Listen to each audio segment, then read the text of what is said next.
Hi friends, welcome back to my channel. ನಾನಿವತ್ತು geranium ಗಿಡಗಳ ಕಟ್ಟಿಂಗ್ಗಳನ್ನ ಯಾವ ರೀತಿ ತೆಗೊಳ್ಬೇಕು, ಯಾವ ರೀತಿ ನೆಟ್ಕೊಳ್ಬೇಕು ಅನ್ನೋದ್ರ ಬಗ್ಗೆ ಮಾಹಿತಿ ಕೊಡ್ತಾ ಇದ್ದೀನಿ. ನನ್ನ ಚಾನಲ್ನ ಯಾರಾದರೂ ಸಬ್ಸ್ಕ್ರೈಬ್ ಮಾಡದೆ ನೋಡ್ತಾ ಇದ್ದರೆ ದಯವಿಟ್ಟು ಸಬ್ಸ್ಕ್ರೈಬ್ ಮಾಡ್ಕೊಂಡು ನೋಡಿ.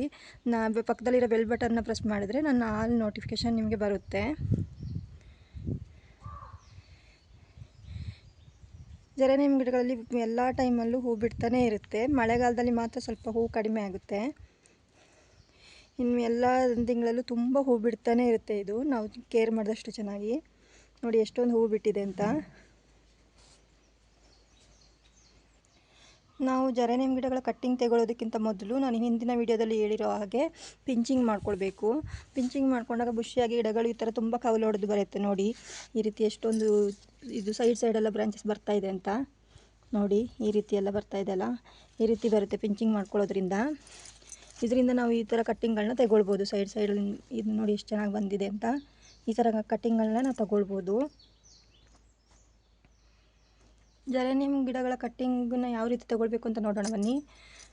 ನೋಡಿ, ನಾವು ಯಾವಾಗಲೂ ಈ ಥರ ಉದ್ದನೆ ಕಾಂಡ ಬಂದಿರುತ್ತಲ್ಲ, ಈ ಥರ ಇದನ್ನು ತಗೊಳ್ಬಾರ್ದು. ನೋಡಿ ಈ ರೀತಿ ಇರುತ್ತಲ್ಲ, ಈ ಥರ ಇಷ್ಟು ಉದ್ದ ಬಂದಿರುತ್ತಲ್ಲ, ಇದನ್ನು ತಗೊಳ್ಳೋದ್ರಿಂದ ನಾವು ಇಲ್ಲಿಂದ ಕಟ್ ಮಾಡಿ ತಗೊಂಡ್ರೂ ಕೂಡ ಹಾಳಾಗುತ್ತೆ, ಬರೋದಿಲ್ಲ, ಚಿಗುರು ಬರೋದಿಲ್ಲ. ನೋಡಿ ನಾನು ಇಲ್ಲಿ ಕಟ್ ಮಾಡೋದ್ರಿಂದ ಗಿಡದಲ್ಲೂ ಈ ಥರ ಹಾಳಾಗಿದೆ. ಮತ್ತು ನಾವು ನೆಟ್ಟ ಗಿಡ ಕೂಡ ಬದುಕೋದಿಲ್ಲ, ಸತ್ತೋಗುತ್ತೆ.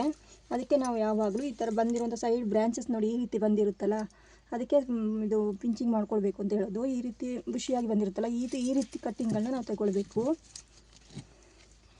ಈ ಥರ ಸ್ಟ್ರೈಟ್ ಇರುತ್ತಲ್ಲ, ಈ ಥರ ಕಾಂಡನ ತಗೊಳ್ಬಾರ್ದು ಯಾವಾಗಲೂ. ಅದು ಕೊಳ್ತೋಗುತ್ತೆ, ನಾನು ನೆಟ್ಟು ಕೂಡ ಕೊಳ್ತೋಗುತ್ತೆ ಮತ್ತು ಈ ಗಿಡದಲ್ಲೂ ಕೂಡ ಕೊಳ್ತೋಗುತ್ತೆ.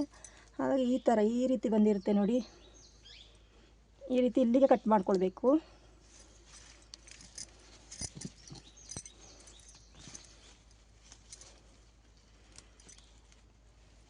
ನೋಡಿ ಇಲ್ಲಿ ತಗೊಳ್ಬೇಕು ಈ ರೀತಿ.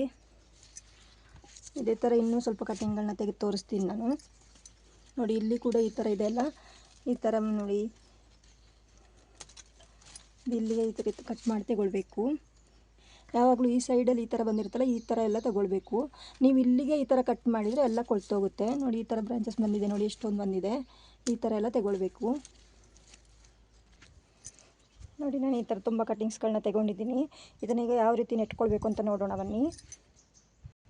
ನಾನಿಲ್ಲಿ ಈ ಥರ ಯೂಸ್ ಆ್ಯಂಡ್ ಥ್ರೋ ಕಪ್ಸ್ ತಗೊಂಡಿದ್ದೀನಿ. ನೀವು ಇದೇ ರೀತಿ ಕಪ್ಸ್ ತಗೊಳ್ಳಿ, ಇಲ್ಲ ಚಿಕ್ಕದೇ ಯಾವ್ದಾದ್ರು ಪಾಟ್ಗಳಾದರೂ ಆಗುತ್ತೆ. ಈ ಥರ ಚಿಕ್ಕ ಇದು ತಗೊಳ್ಳೋದ್ರಿಂದ ಬಹಳ ಬೇಗ ಸುಳಿ ಬರುತ್ತೆ, ಬೇರು ಕೂಡ ಬಿಡುತ್ತೆ. ಈ ರೀತಿ ಸಣ್ಣ ಸಣ್ಣ ಹೋಲ್ಸ್ ಮಾಡ್ಕೊಳ್ಬೇಕು. ಈಗ ನಾನು ಇದಕ್ಕೆ ಮಣ್ಣು ಹಾಕ್ಕೊಳ್ತೀನಿ. ಯೂಸ್ ಆ್ಯಂಡ್ ಥ್ರೋ ಕಪ್ಸಿಗೆ ನಾನು ನಾರ್ಮಲ್ ಮಣ್ಣು ತಗೊಂಡಿದ್ದೀನಿ, ಯಾವುದೇ ಗೊಬ್ಬರ ಮಿಶ್ರಿತ ಮಣ್ಣು ತಗೊಂಡಿಲ್ಲ. ಈಗ ಸ್ಟಾರ್ಟಿಂಗ್ ಬರೀ ಬೇರು ಬರಲಿಕ್ಕೋಸ್ಕರ ಆಗ್ತಾ ಇರೋದಲ್ವ, ಹಾಗಾಗಿ ಮಣ್ಣು ಮಾತ್ರ ತಗೊಂಡಿದ್ದೀನಿ. ನಾನು ಕಪ್ಸ್ಗಳಿಗೆಲ್ಲ ಮಣ್ಣು ತುಂಬಿಸ್ಕೊಳ್ತೀನಿ.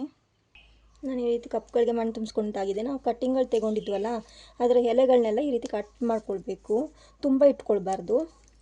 ಈ ರೀತಿ ಈ ಥರ ಎಲ್ಲ ಇದು ಮಾಡಿ ಒಂದೊಂದು ಎಲೆ ಇಟ್ಕೊಂಡ್ರೆ ಸಾಕು, ಇಷ್ಟೇ ಇಟ್ಟರೆ ಸಾಕು. ಈ ರೀತಿ ಎಲ್ಲ ಕಟ್ಟಿಂಗ್ಗಳನ್ನ ಕಟ್ ಮಾಡ್ಕೊಳ್ತೀನಿ. ಕಟ್ ಮಾಡಿದಾಗಿದೆ. ಈಗ ಇದಕ್ಕೆ ನೆಟ್ಕೊಳ್ಳೋಣ. ಈ ರೀತಿ ಎಲ್ಲ ಕಟ್ಟಿಂಗ್ಗಳನ್ನ ನೋಡಿ ಒಂದೊಂದಾಗಿ ಈ ರೀತಿ ಎಲ್ಲ ನೆಟ್ಕೊಳ್ಬೇಕು. ಈ ರೀತಿ ನೆಟ್ಕೊಂಡು ಸ್ವಲ್ಪ ಸ್ವಲ್ಪ ನೀರು ಹಾಕ್ಕೊಟ್ರೆ ಬೇಗ ಒಂದು 15 ಡೇಸಲ್ಲಿ ಬೇರು ಬಿಡುತ್ತೆ. ನಿಮಗೆ ಗೊತ್ತಾಗುತ್ತೆ. ನಿಮಗೆ ಸ್ವಲ್ಪ ಸ್ವಲ್ಪ ನೀರು ಹಾಕ್ಕೊಡ್ತಾ ಇದ್ದೀನಿ. ನೀವು ನೋಡಿಕೊಂಡು 2 ಡೇಸ್ಗೆ ಒಂದ್ಸಲ ನೀರು ಹಾಕ್ಕೊಡ್ತಾ ಇರಬೇಕು, ಇಲ್ಲದ್ರೆ ಬೇಗ ಡ್ರೈ ಆಗಿಬಿಡುತ್ತೆ, ಈಗ ಬೇಸಿಗೆ ಆಗಿರೋದ್ರಿಂದ. ನೋಡಿ ಇದು ನಾನು 1 ತಿಂಗಳ ಹಿಂದೆ ನೆಟ್ಕೊಂಡಂಥ ಕಟ್ಟಿಂಗ್ಸ್ಗಳು ಯಾವ ರೀತಿ ಸುಳಿ ಬಂದಿದೆ ಅಂತ. ಬೇರೆ ಬಂದಿದೆ ಇದೆಲ್ಲ, ಇಲ್ಲದ್ರೆ ಇಷ್ಟೊತ್ತಿಗೆ ಸತ್ತೋಗ್ತಾ ಇತ್ತು.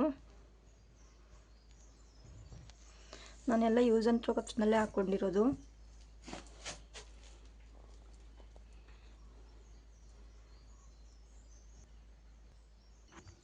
ಈ ಮಾಹಿತಿ ನಿಮಗೆ ಇಷ್ಟ ಆಗಿದ್ದರೆ ಸಬ್ಸ್ಕ್ರೈಬ್ ಮಾಡಿ, ಲೈಕ್ ಮಾಡಿ, ಶೇರ್ ಮಾಡಿ.